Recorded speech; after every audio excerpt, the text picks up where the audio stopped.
The Adventures of Sherlock Holmes by Arthur Conan Doyle.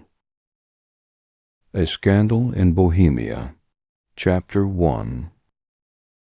To Sherlock Holmes she is always the woman. I have seldom heard him mention her under any other name. In his eyes she eclipses and predominates the whole of her sex. It was not that he felt any emotion akin to love for Irene Adler. All emotions, and that one particularly, were abhorrent to his cold, precise, but admirably balanced mind. He was, I take it, the most perfect reasoning and observing machine that the world has seen, but as a lover he would have placed himself in a false position. He never spoke of the softer passions, save with a jibe and a sneer. They were admirable things for the observer, excellent for drawing the veil from men's motives and actions. But for the trained reasoner to admit such intrusions into his own delicate and finely adjusted temperament was to introduce a distracting factor which might throw a doubt upon all his mental results. Grit in a sensitive instrument, or a crack in one of his own high-power lenses, would not be more disturbing than a strong emotion in a nature such as his. And yet there was but one woman to him, and that woman was the late Irene Adler, of dubious and questionable memory. I had seen little of Holmes lately. My marriage had drifted us away from each other. My own complete happiness, and the home-centered interests which rise up around the man who first finds himself master of his own establishment, were sufficient to absorb all my attention, while Holmes, who loathed every form of society with his whole Bohemian soul, remained in our lodgings in Baker Street, buried among his old books, and alternating from week to week between cocaine and ambition, the drowsiness of the drug, and the fierce energy of his own keen nature. He was still, as ever, deeply attracted by the study of crime, and occupied his immense faculties and extraordinary powers of observation in following out those clues, and clearing up those mysteries which had been abandoned as hopeless by the official police. From time to time I heard some vague account of his doings, of his summons to Odessa in the case of the Trepoff murder, of his clearing up of the singular tragedy of the Atkinson brothers at Trincomalee, and finally of the mission which he had accomplished so delicately and successfully for the reigning family of Holland. Beyond these signs of his activity, however, which I merely shared with all the readers of the daily press, I knew little of my former friend and companion. One night, it was on the 20th of March, 1888, I was returning from a journey to a patient, for I had now returned to civil practice, when my way led me through Baker Street. As I passed the well-remembered door, which must always be associated in my mind with my wooing, and with the dark incidents of the study in scarlet, I was seized with a keen desire to see Holmes again, and to know how he was employing his extraordinary powers. His rooms were brilliantly lit, and even as I looked up, I saw his tall, spare figure pass twice in a dark silhouette against the blind. He was pacing the room swiftly, eagerly, with his head sunk upon his chest, and his hands clasped behind him. To me, who knew his every mood and habit, his attitude and manner told their own story. He was at work again. He had risen out of his drug-created dreams and was hot upon the scent of some new problem. I rang the bell, and was shown up to the chamber which had formerly been, in part, my own. His manner was not effusive. It seldom was. But he was glad, I think, to see me. With hardly a word spoken, but with a kindly eye, he waved me to an armchair, threw across his case of cigars, and indicated a spirit case and a gasogene in the corner. Then he stood before the fire and looked me over in his singular introspective fashion. "Wedlock suits you," he remarked. "I think, Watson, that you have put on 7.5 pounds since I saw you." 7, I answered. "Indeed, I should have thought a little more. Just a trifle more, I fancy, Watson. And in practice again I observe. You did not tell me that you intended to go into harness." "Then how do you know?" "I see it, I deduce it. How do I know that you have been getting yourself very wet lately, and that you have a most clumsy and careless servant girl?" "My dear Holmes," said I, "this is too much. You would certainly have been burned had you lived a few centuries ago. It is true that I had a country walk on Thursday, and came home in a dreadful mess. But as I have changed my clothes, I can't imagine how you deduce it. As to Mary Jane, she is incorrigible, and my wife has given her notice. But there, again, I fail to see how you work it out." He chuckled to himself and rubbed his long, nervous hands together. "It is simplicity itself," said he. "My eyes tell me that on the inside of your left shoe, just where the firelight strikes it, the leather is scored by 6 almost parallel cuts. Obviously, they have been caused by someone who has very carelessly scraped round the edges of the sole in order to remove crusted mud from it.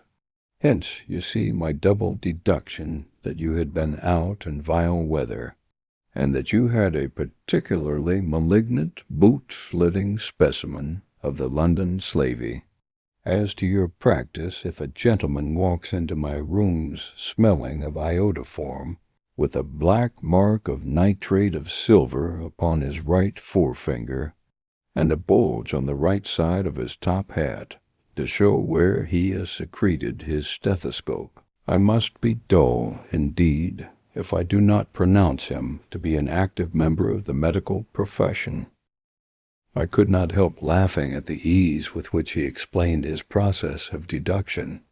"When I hear you give your reasons," I remarked, "the thing always appears to me to be so ridiculously simple that I could easily do it myself, though at each successive instance of your reasoning I am baffled until you explain your process. And yet I believe that my eyes are as good as yours." "Quite so," he answered, lighting a cigarette and throwing himself down into an armchair. "You see, but you do not observe. The distinction is clear. For example, you have frequently seen the steps which lead up from the hall to this room." "Frequently." "How often?" "Well, some hundreds of times." "Then how many are there?" "How many?" "I don't know."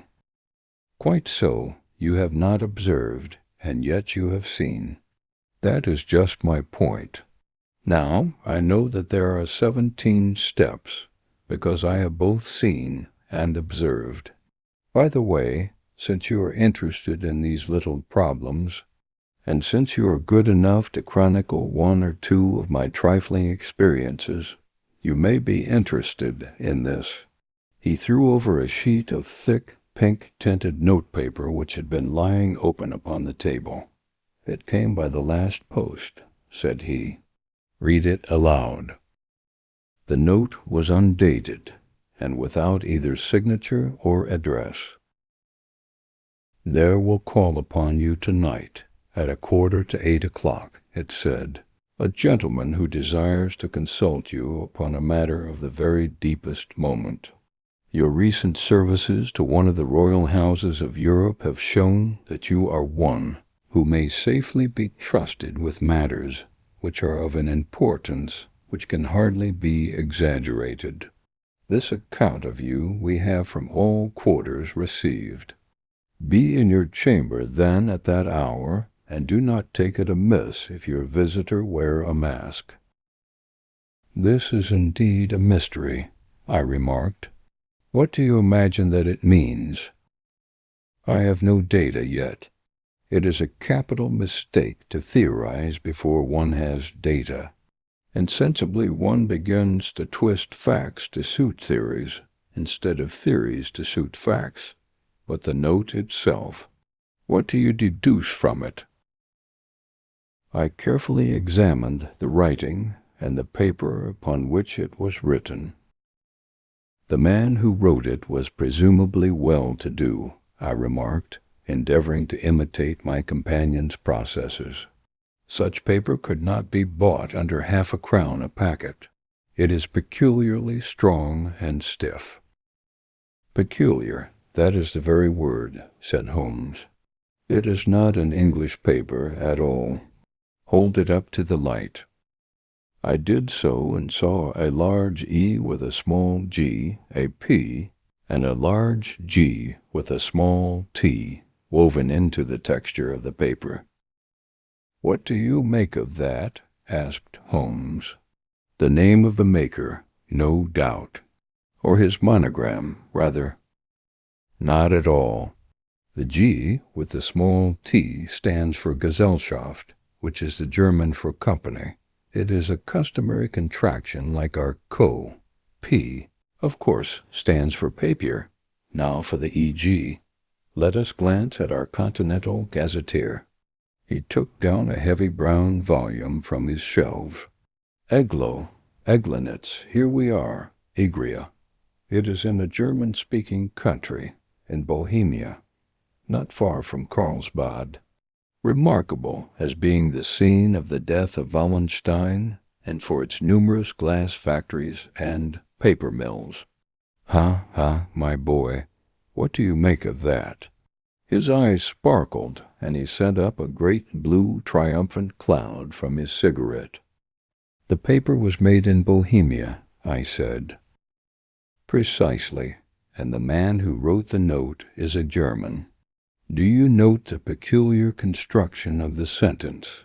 This account of you we have from all quarters received. A Frenchman or Russian could not have written that. It is the German who is so uncourteous to his verbs. It only remains, therefore, to discover what is wanted by this German who writes upon Bohemian paper and prefers wearing a mask to showing his face. And here he comes, if I am not mistaken, to resolve all our doubts. As he spoke, there was the sharp sound of horses' hoofs and grating wheels against the curb, followed by a sharp pull at the bell. Holmes whistled. A pair, by the sound, said he. Yes, he continued, glancing out of the window. A nice little brougham and a pair of beauties, 150 guineas apiece. There's money in this case, Watson, if there is nothing else. I think that I had better go, Holmes. Not a bit, Doctor. Stay where you are. I am lost without my Boswell, and this promises to be interesting. It would be a pity to miss it, but your client, never mind him. I may want your help, and so may he. Here he comes. Sit down in that armchair, Doctor, and give us your best attention. A slow and heavy step, which had been heard upon the stairs and in the passage, paused immediately outside the door. Then there was a loud and authoritative tap. Come in, said Holmes. A man entered who could hardly have been less than 6 feet 6 inches in height, with the chest and limbs of a Hercules. His dress was rich with a richness which would, in England, be looked upon as akin to bad taste. Heavy bands of astrakhan were slashed across the sleeves and fronts of his double-breasted coat, while the deep blue cloak which was thrown over his shoulders was lined with flame-colored silk and secured at the neck with a brooch which consisted of a single flaming beryl. Boots which extended halfway up his calves, and which were trimmed at the tops with rich brown fur, completed the impression of barbaric opulence which was suggested by his whole appearance. He carried a broad-brimmed hat in his hand, while he wore across the upper part of his face, extending down past the cheekbones, a black visored mask, which he had apparently adjusted that very moment, for his hand was still raised to it as he entered.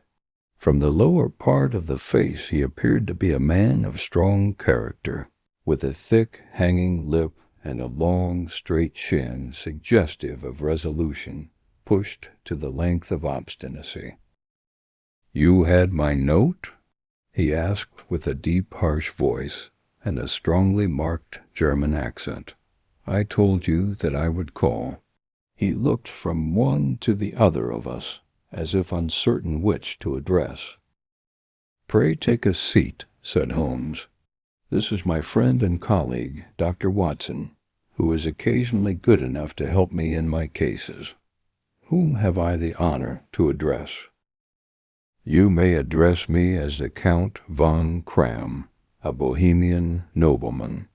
I understand that this gentleman, your friend, is a man of honor and discretion, whom I may trust with a matter of the most extreme importance. If not, I should much prefer to communicate with you alone." I rose to go, but Holmes caught me by the wrist and pushed me back into my chair. "It is both or none," said he. "You may say before this gentleman anything which you may say to me." The Count shrugged his broad shoulders. "Then I must begin," said he, "by binding you both to absolute secrecy for 2 years. At the end of that time the matter will be of no importance. At present it is not too much to say that it is of such weight it may have an influence upon European history." "I promise," said Holmes, "and you will excuse this mask," continued our strange visitor. "The august person who employs me wishes his agent to be unknown to you, and I may confess at once that the title by which I have just called myself is not exactly my own." "I was aware of it," said Holmes dryly. "The circumstances are of great delicacy, and every precaution has to be taken to quench what might grow to be an immense scandal and seriously compromise one of the reigning families of Europe. To speak plainly, the matter implicates the great house of Ormstein, hereditary kings of Bohemia." "I was also aware of that," murmured Holmes, settling himself down in his armchair and closing his eyes. Our visitor glanced with some apparent surprise at the languid, lounging figure of the man who had been no doubt depicted to him as the most incisive reasoner and most energetic agent in Europe. Holmes slowly reopened his eyes and looked impatiently at his gigantic client. "If your Majesty would condescend to state your case," he remarked, "I should be better able to advise you." The man sprang from his chair and paced up and down the room in uncontrollable agitation. Then, with a gesture of desperation, he tore the mask from his face and hurled it upon the ground. "You are right," he cried. "I am the king. Why should I attempt to conceal it?" "Why, indeed?" murmured Holmes. "Your Majesty had not spoken before I was aware that I was addressing Wilhelm Gottsreich Sigismund von Ormstein, Grand Duke of Cassel-Felstein, and hereditary King of Bohemia." "But you can understand," said our strange visitor, sitting down once more and passing his hand over his high white forehead, "you can understand that I am not accustomed to doing such business in my own person. Yet the matter was so delicate that I could not confide it to an agent without putting myself in his power. I have come incognito from Prague for the purpose of consulting you." "Then, pray consult," said Holmes, shutting his eyes once more. "The facts are briefly these. Some 5 years ago, during a lengthy visit to Warsaw, I made the acquaintance of the well-known adventuress, Irene Adler. The name is no doubt familiar to you. "Kindly look her up in my index, Doctor," murmured Holmes without opening his eyes. For many years he had adopted a system of docketing all paragraphs concerning men and things, so that it was difficult to name a subject or a person on which he could not at once furnish information. In this case I found her biography sandwiched in between that of a Hebrew rabbi and that of a staff commander who had written a monograph upon the deep-sea fishes. "Let me see," said Holmes. Born in New Jersey in the year 1858. Contralto, La Scala, Prima Donna Imperial Opera of Warsaw, yes. Retired from operatic stage, Living in London, quite so. Your Majesty, as I understand, became entangled with this young person, wrote her some compromising letters, and is now desirous of getting those letters back." "Precisely so. But how? Was there a secret marriage?" "None." "No legal papers or certificates?" "None." "Then I fail to follow your Majesty. If this young person should produce her letters for blackmailing or other purposes, how is she to prove their authenticity? There is the writing. Pooh, forgery. My private notepaper, stolen, my own seal, imitated, my photograph, bought. We were both in the photograph. Oh dear, that is very bad. Your Majesty has indeed committed an indiscretion. I was mad, insane. You have compromised yourself seriously. I was only Crown Prince then. I was young. I am but 30 now. It must be recovered. We have tried and failed. Your Majesty must pay. It must be bought. She will not sell. Stolen, then? 5 attempts have been made. Twice burglars in my pay ransacked her house. Once we diverted her luggage when she traveled. Twice she has been waylaid. There has been no result. No sign of it. Absolutely none." Holmes laughed. "It is quite a pretty little problem," said he. "But a very serious one to me," returned the king reproachfully. "Very indeed. And what does she propose to do with the photograph? To ruin me. But how?" "I am about to be married." "So I have heard." "To Clotilde Lothman von Saxe-Meiningen, second daughter of the King of Scandinavia.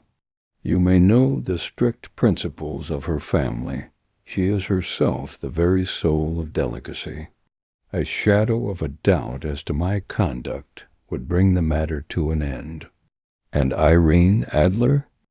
"Threatens to send them the photograph, and she will do it. I know that she will do it. You do not know her, but she has a soul of steel. She has the face of the most beautiful of women, and the mind of the most resolute of men. Rather than I should marry another woman, there are no lengths to which she would not go, none." "You are sure that she has not sent it yet?" "I am sure." "And why?" "Because she has said that she would send it on the day when the betrothal was publicly proclaimed. That will be next Monday." "Oh, then we have 3 days yet," said Holmes with a yawn. "That is very fortunate, as I have 1 or 2 matters of importance to look into just at present." "Your Majesty will, of course, stay in London for the present?" "Certainly. You will find me at the Langham under the name of the Count von Kram. Then I shall drop you a line to let you know how we progress. Pray do so. I shall be all anxiety. Then, as to money, you have carte blanche. Absolutely. I tell you that I would give one of the provinces of my kingdom to have that photograph. And for present expenses?" The king took a heavy chamois leather bag from under his cloak and laid it on the table. "There are 300 pounds in gold and 700 in notes," he said. Holmes scribbled a receipt upon a sheet of his notebook and handed it to him. "And mademoiselle's address?" he asked. "Is Briony Lodge, Serpentine Avenue, St. John's Wood." Holmes took a note of it. "One other question," said he. "Was the photograph a cabinet?" "It was." "Then good night, your Majesty, and I trust that we shall soon have some good news for you. And good night, Watson," he added, as the wheels of the royal brougham rolled down the street. "If you will be good enough to call tomorrow afternoon at 3 o'clock, I should like to chat this little matter over with you." Chapter 2. At 3 o'clock precisely I was at Baker Street, but Holmes had not yet returned. The landlady informed me that he had left the house shortly after 8 o'clock in the morning. I sat down beside the fire, however, with the intention of awaiting him, however long he might be. I was already deeply interested in his inquiry, for though it was surrounded by none of the grim and strange features which were associated with the two crimes which I have already recorded, still the nature of the case and the exalted station of his client gave it a character of its own. Indeed, apart from the nature of the investigation which my friend had on hand, there was something in his masterly grasp of a situation, and his keen, incisive reasoning, which made it a pleasure to me to study his system of work, and to follow the quick, subtle methods by which he disentangled the most inextricable mysteries. So accustomed was I to his invariable success that the very possibility of his failing had ceased to enter into my head.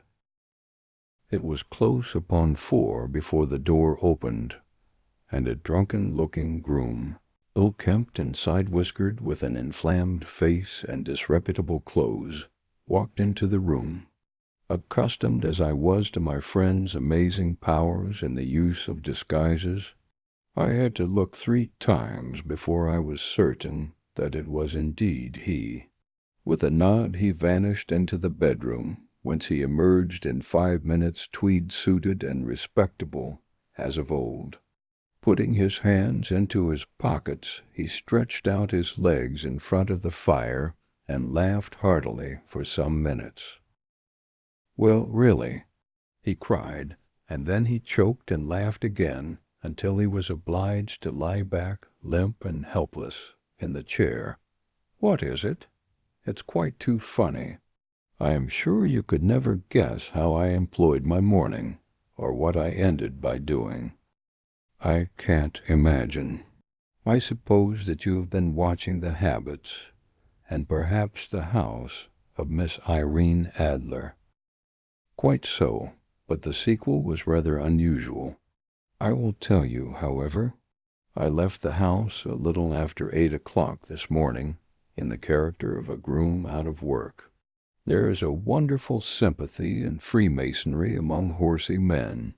Be one of them, and you will know all that there is to know. I soon found Briony Lodge. It is a bijou villa, with a garden at the back, but built out in front right up to the road, 2 stories, Chubb locked to the door.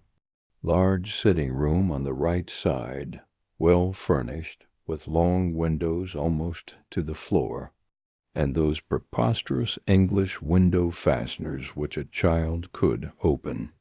Behind there was nothing remarkable, save that the passage window could be reached from the top of the coach-house. I walked round it and examined it closely from every point of view, but without noting anything else of interest. I then lounged down the street and found, as I expected, that there was a mews in a lane which runs down by one wall of the garden. I lent the ostlers a hand in rubbing down their horses, and received in exchange 2pence, a glass of half and half, 2 fills of shag tobacco, and as much information as I could desire about Miss Adler, to say nothing of half a dozen other people in the neighborhood in whom I was not in the least interested, but whose biographies I was compelled to listen to. "And what of Irene Adler?" I asked. "Oh, she has turned all the men's heads down in that part. She is the daintiest thing under a bonnet on this planet. So say the Serpentine Muse to a man. She lives quietly, sings at concerts, drives out at 5 every day, and returns at 7 sharp for dinner. Seldom goes out at other times, except when she sings. Has only one male visitor, but a good deal of him. He is dark, handsome, and dashing. Never calls less than once a day, and often twice. He is a Mr. Godfrey Norton, of the Inner Temple. See the advantages of a cabman as a confidant." They had driven him home a dozen times from Serpentine Mews, and knew all about him. When I had listened to all they had to tell, I began to walk up and down near Bryony Lodge once more, and to think over my plan of campaign. This Godfrey Norton was evidently an important factor in the matter. He was a lawyer. That sounded ominous. What was the relation between them, and what the object of his repeated visits? Was she his client, his friend, or his mistress? If the former, she had probably transferred the photograph to his keeping. If the latter, it was less likely. On the issue of this question depended whether I should continue my work at Bryony Lodge, or turn my attention to the gentlemen's chambers in the Temple. It was a delicate point, and it widened the field of my inquiry. I fear that I bore you with these details, but I have to let you see my little difficulties if you are to understand the situation. "I am following you closely," I answered. I was still balancing the matter in my mind when a hansom cab drove up to Bryony Lodge, and a gentleman sprang out. He was a remarkably handsome man, dark, aquiline, and mustached, evidently the man of whom I had heard. He appeared to be in a great hurry, shouted to the cabman to wait, and brushed past the maid who opened the door with the air of a man who was thoroughly at home. He was in the house about half an hour, and I could catch glimpses of him in the windows of the sitting-room, pacing up and down, talking excitedly, and waving his arms. Of her I could see nothing. Presently he emerged, looking even more flurried than before. As he stepped up to the cab, he pulled a gold watch from his pocket, and looked at it earnestly. "Drive like the devil," he shouted. "First to Gross and Hankey's in Regent Street, and then to the Church of St. Monica and the Edgware Road. Half a guinea if you do it in 20 minutes. Away they went, and I was just wondering whether I should not do well to follow them when up the lane came a neat little landau, the coachman with his coat only half-buttoned and his tie under his ear, while all the tags of his harness were sticking out of the buckles. It hadn't pulled up before she shot out of the hall door and into it. I only caught a glimpse of her at the moment, but she was a lovely woman, with a face that a man might die for.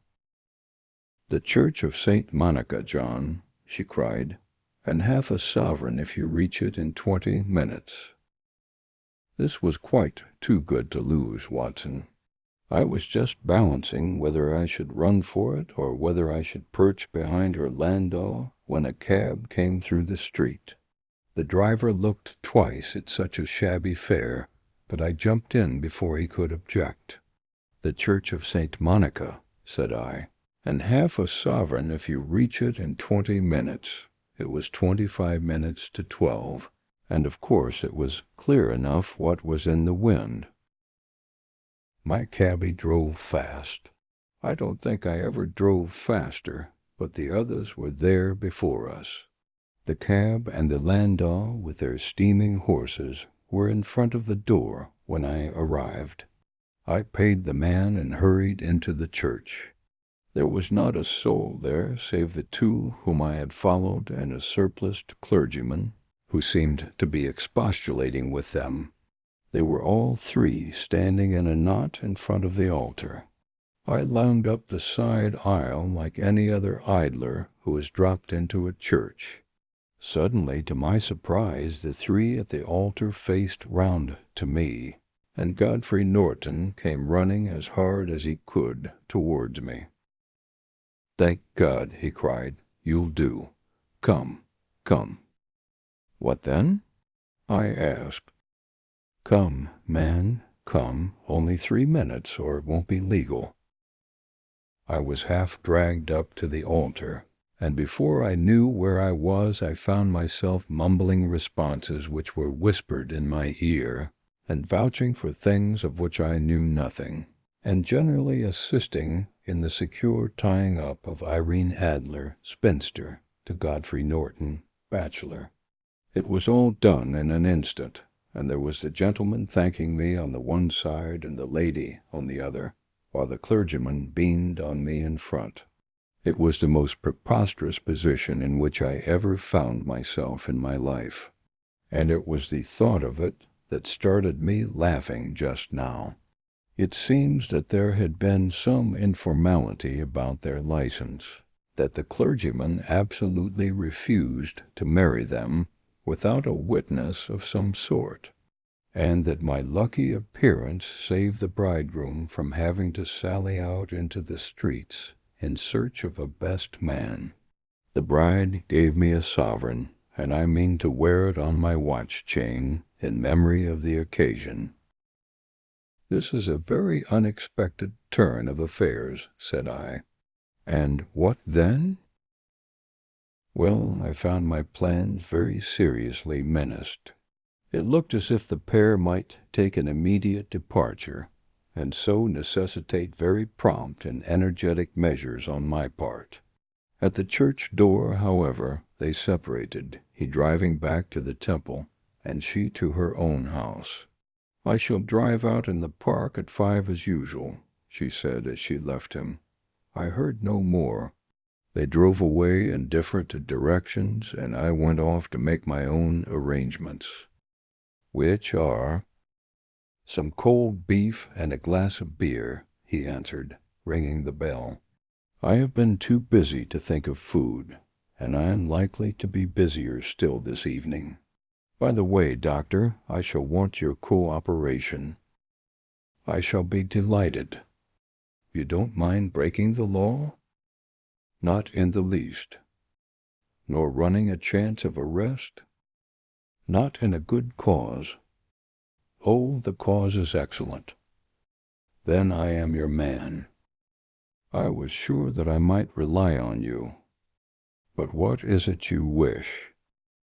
"When Mrs. Turner has brought in the tray, I will make it clear to you. Now," he said, as he turned hungrily on the simple fare that our landlady had provided, "I must discuss it while I eat, for I have not much time. It is nearly 5 now. In 2 hours we must be on the scene of action.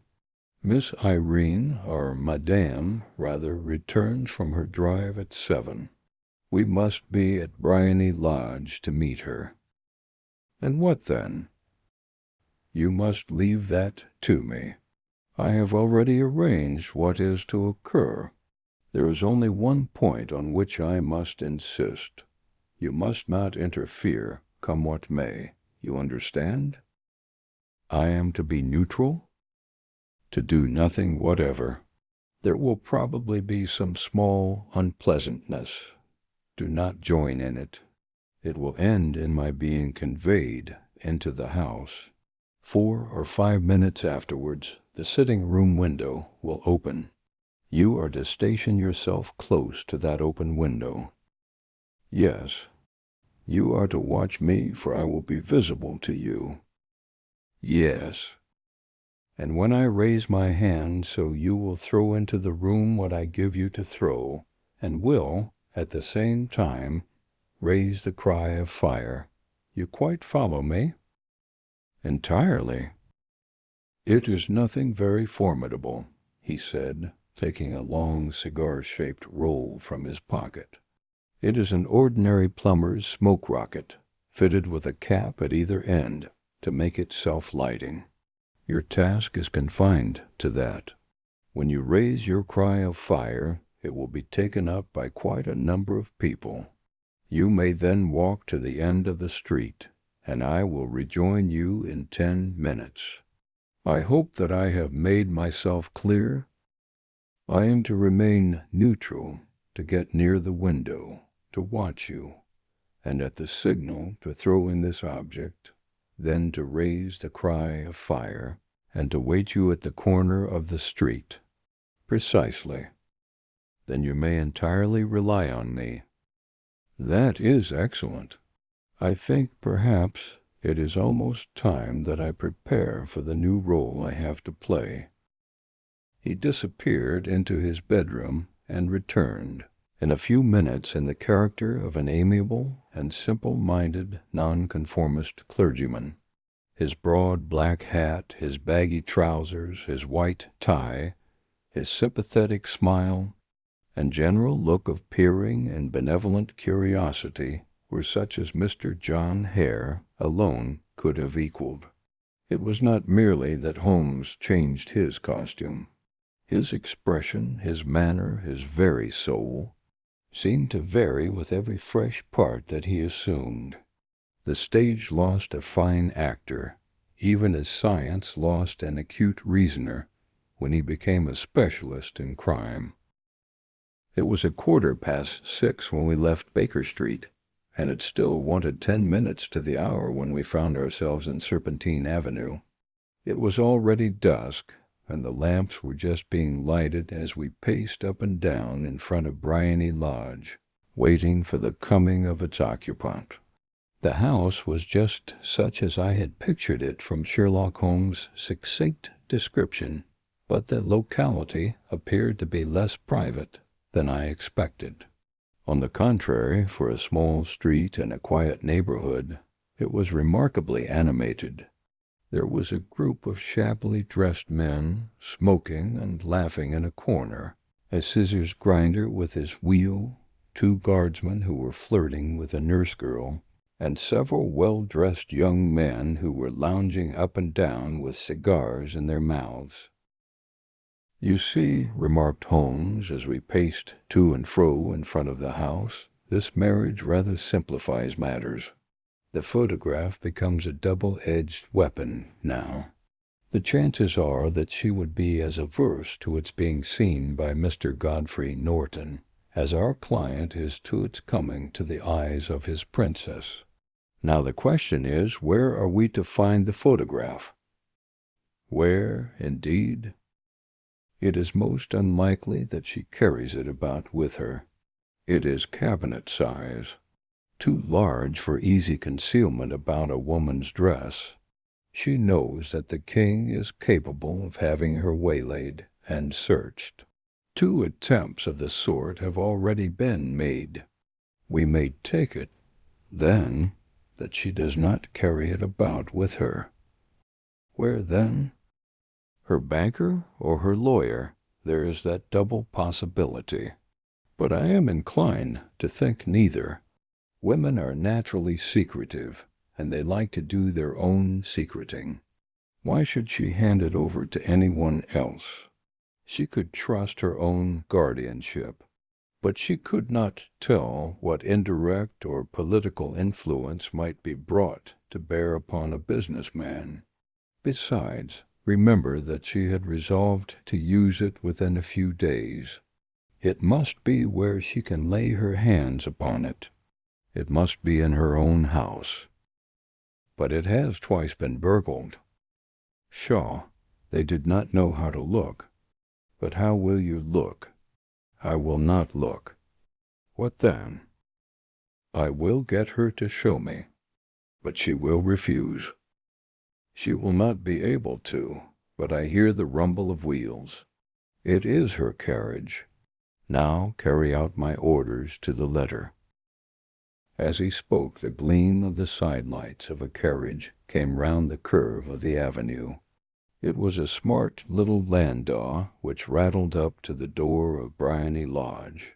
As it pulled up, one of the loafing men at the corner dashed forward to open the door in the hope of earning a copper, but was elbowed away by another loafer who had rushed up with the same intention. A fierce quarrel broke out, which was increased by the two guardsmen, who took sides with one of the loungers, and by the scissors grinder, who was equally hot upon the other side. A blow was struck, and in an instant the lady, who had stepped from her carriage, was the center of a little knot of flushed and struggling men, who struck savagely at each other with their fists and sticks. Holmes dashed into the crowd to protect the lady, but just as he reached her he gave a cry and dropped to the ground, with the blood running freely down his face. At his fall the guardsmen took to their heels in one direction and the loungers in the other, while a number of better-dressed people, who had watched the scuffle without taking part in it, crowded in to help the lady and to attend to the injured man. Irene Adler, as I will still call her, had hurried up the steps, but she stood at the top with her superb figure outlined against the lights of the hall, looking back into the street. "Is the poor gentleman much hurt?" she asked. "He is dead," cried several voices. "No, no, there's life in him," shouted another. "But he'll be gone before you can get him to hospital." "He's a brave fellow," said a woman. "They would have had the lady's purse and watch if it hadn't been for him. They were a gang, and a rough one, too. Ah, he's breathing now. He can't lie in the street. May we bring him in, marm?" "Surely. Bring him into the sitting-room. There is a comfortable sofa. This way, please." Slowly and solemnly he was borne into Briony Lodge and laid out in the principal room, while I still observed the proceedings from my post by the window. The lamps had been lit, but the blinds had not been drawn, so that I could see Holmes as he lay upon the couch. I do not know whether he was seized with compunction at that moment for the part he was playing, but I know that I never felt more heartily ashamed of myself in my life than when I saw the beautiful creature against whom I was conspiring, or the grace and kindliness with which she waited upon the injured man. And yet it would be the blackest treachery to Holmes to draw back now from the part which he had entrusted to me. I hardened my heart and took the smoke rocket from under my ulster. After all, I thought, we are not injuring her. We are but preventing her from injuring another. Holmes had sat up upon the couch, and I saw him motion like a man who is in need of air. A maid rushed across and threw open the window. At the same instant I saw him raise his hand, and at the signal I tossed my rocket into the room with a cry of "Fire!" The word was no sooner out of my mouth than the whole crowd of spectators, well-dressed and ill gentlemen, ostlers, and servant-maids, joined in a general shriek of fire. Thick clouds of smoke curled through the room and out at the open window. I caught a glimpse of rushing figures, and a moment later the voice of Holmes from within assuring them that it was a false alarm. Slipping through the shouting crowd, I made my way to the corner of the street, and in 10 minutes was rejoiced to find my friend's arm in mine, and to get away from the scene of uproar.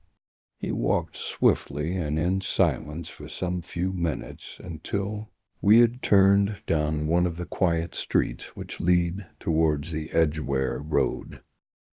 "You did it very nicely, Doctor," he remarked. "Nothing could have been better. It is all right. You have the photograph?" "I know where it is. And how did you find out?"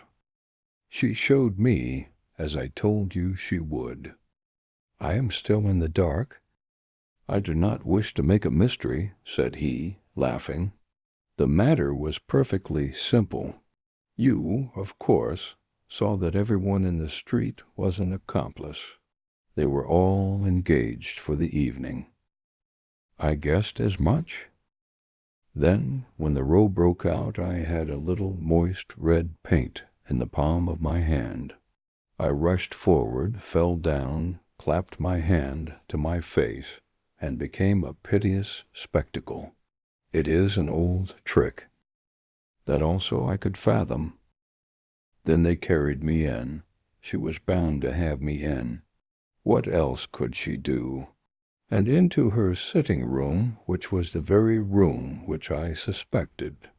It lay between that and her bedroom, and I was determined to see which. They laid me on a couch. I motioned for air. They were compelled to open the window, and you had your chance. How did that help you? It was all important. When a woman thinks that her house is on fire, her instinct is at once to rush to the thing which she values most. It is a perfectly overpowering impulse, and I have more than once taken advantage of it. In the case of the Darlington substitution scandal, it was of use to me, and also in the Arnsworth Castle business. A married woman grabs at her baby. An unmarried one reaches for her jewel box. Now it was clear to me that Our Lady of today had nothing in the house more precious to her than what we are in quest of. She would rush to secure it. The alarm of fire was admirably done. The smoke and shouting were enough to shake nerves of steel. She responded beautifully. The photograph is in a recess behind a sliding panel just above the right bell pull. She was there in an instant, and I caught a glimpse of it as she half drew it out. When I cried out that it was a false alarm, she replaced it, glanced at the rocket, rushed from the room, and I have not seen her since. I rose, and making my excuses, escaped from the house. I hesitated whether to attempt to secure the photograph at once, but the coachman had come in, and as he was watching me narrowly, it seemed safer to wait. A little over-precipitance may ruin all. And now? I asked. Our quest is practically finished. I shall call with the king tomorrow, and with you if you care to come with us. We will be shown into the sitting-room to wait for the lady, but it is probable that when she comes she may find neither us nor the photograph. It might be a satisfaction to His Majesty to regain it with his own hands. And when will you call? At 8 in the morning. She will not be up, so that we shall have a clear field. Besides, we must be prompt, for this marriage may mean a complete change in her life and habits. I must wire to the king without delay. We had reached Baker Street and had stopped at the door. He was searching his pockets for the key when someone passing said, "Good night, Mr. Sherlock Holmes." There were several people on the pavement at the time, but the greeting appeared to come from a slim youth in an ulster who had hurried by. "I've heard that voice before," said Holmes, staring down the dimly lit street. "Now I wonder who the deuce that could have been." Chapter 3. I slept at Baker Street that night, and we were engaged upon our toast and coffee in the morning when the King of Bohemia rushed into the room. "You have really got it," he cried, grasping Sherlock Holmes by either shoulder and looking eagerly into his face. "Not yet. But you have hopes?" "I have hopes." "Then come. I am all impatience to be gone. We must have a cab." "No, my brougham is waiting." "Then that will simplify matters." We descended and started off once more for Briony Lodge. Irene Adler is married, remarked Holmes. Married? When? Yesterday. But to whom? To an English lawyer named Norton. But she could not love him. I am in hopes that she does. And why in hopes? Because it would spare your Majesty all fear of future annoyance. If the lady loves her husband, she does not love your Majesty.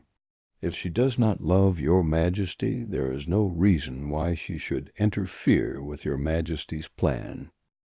It is true, and yet, well, I wish she had been of my own station. What a queen she would have made. He relapsed into a moody silence, which was not broken until we drew up in Serpentine Avenue. The door of Briony Lodge was open, and an elderly woman stood upon the steps. She watched us with a sardonic eye as we stepped from the brougham. "Mr. Sherlock Holmes, I believe?" said she. "I am Mr. Holmes," answered my companion, looking at her with a questioning and rather startled gaze. "Indeed, my mistress told me that you were likely to call. She left this morning with her husband by the 5:15 train from Charing Cross for the Continent." "What?" Sherlock Holmes staggered back, white with chagrin and surprise. "Do you mean that she has left England?" "Never to return." "And the papers?" asked the king hoarsely. "All is lost?" "We shall see." He pushed past the servant and rushed into the drawing-room, followed by the king and myself. The furniture was scattered about in every direction, with dismantled shelves and open drawers, as if the lady had hurriedly ransacked them before her flight. Holmes rushed at the bell-pull, tore back a small sliding shutter, and plunging in his hand, pulled out a photograph and a letter. The photograph was of Irene Adler herself in evening dress. The letter was superscribed to Sherlock Holmes, Esq., to be left till called for. My friend tore it open, and we all three read it together. It was dated at midnight of the preceding night, and ran in this way: "My dear Mr. Sherlock Holmes, you really did it very well. You took me in completely. Until after the alarm of fire, I had not a suspicion. But then, when I found how I had betrayed myself, I began to think. I had been warned against you months ago. I had been told that if the king employed an agent, it would certainly be you, and your address had been given me. Yet, with all this, you made me reveal what you wanted to know. Even after I became suspicious, I found it hard to think evil of such a dear, kind old clergyman. But you know I have been trained as an actress myself. Male costume is nothing new to me. I often take advantage of the freedom which it gives. I sent John, the coachman, to watch you, ran upstairs, got into my walking clothes, as I call them, and came down just as you departed. Well, I followed you to your door, and so made sure that I was really an object of interest to the celebrated Mr. Sherlock Holmes. Then I, rather imprudently, wished you good night, and started for the temple to see my husband. We both thought the best resource was flight when pursued by so formidable an antagonist. So you will find the nest empty when you call tomorrow. As to the photograph, your client may rest in peace. I love and am loved by a better man than he. The king may do what he will without hindrance from one whom he has cruelly wronged. I keep it only to safeguard myself, and to preserve a weapon which will always secure me from any steps which he might take in the future. I leave a photograph which he might care to possess, and I remain, dear Mr. Sherlock Holmes, very truly yours, Irene Norton, née Adler. "What a woman! Oh, what a woman!" cried the King of Bohemia, when we had all three read this epistle. "Did I not tell you how quick and resolute she was? Would she not have made an admirable queen? Is it not a pity that she was not on my level? From what I have seen of the lady, she seems, indeed, to be on a very different level to your Majesty," said Holmes coldly. "I am sorry that I have not been able to bring your Majesty's business to a more successful conclusion." "On the contrary, my dear sir," cried the King, "nothing could be more successful. I know that her word is inviolate. The photograph is now as safe as if it were in the fire." "I am glad to hear your Majesty say so." "I am immensely indebted to you. Pray tell me in what way I can reward you. This ring." He slipped an emerald snake ring from his finger and held it out upon the palm of his hand. "Your Majesty has something which I should value even more highly," said Holmes. "You have but to name it. This photograph." The King stared at him in amazement. "Irene's photograph," he cried. "Certainly, if you wish it." "I thank your Majesty. Then there is no more to be done in the matter. I have the honor to wish you a very good morning." He bowed, and turning away, without observing the hand which the King had stretched out to him, he set off in my company for his chambers. And that was how a great scandal threatened to affect the kingdom of Bohemia, and how the best plans of Mr. Sherlock Holmes were beaten by a woman's wit. He used to make merry over the cleverness of women, but I have not heard him do it of late. And when he speaks of Irene Adler, or when he refers to her photograph, it is always under the honorable title of the woman.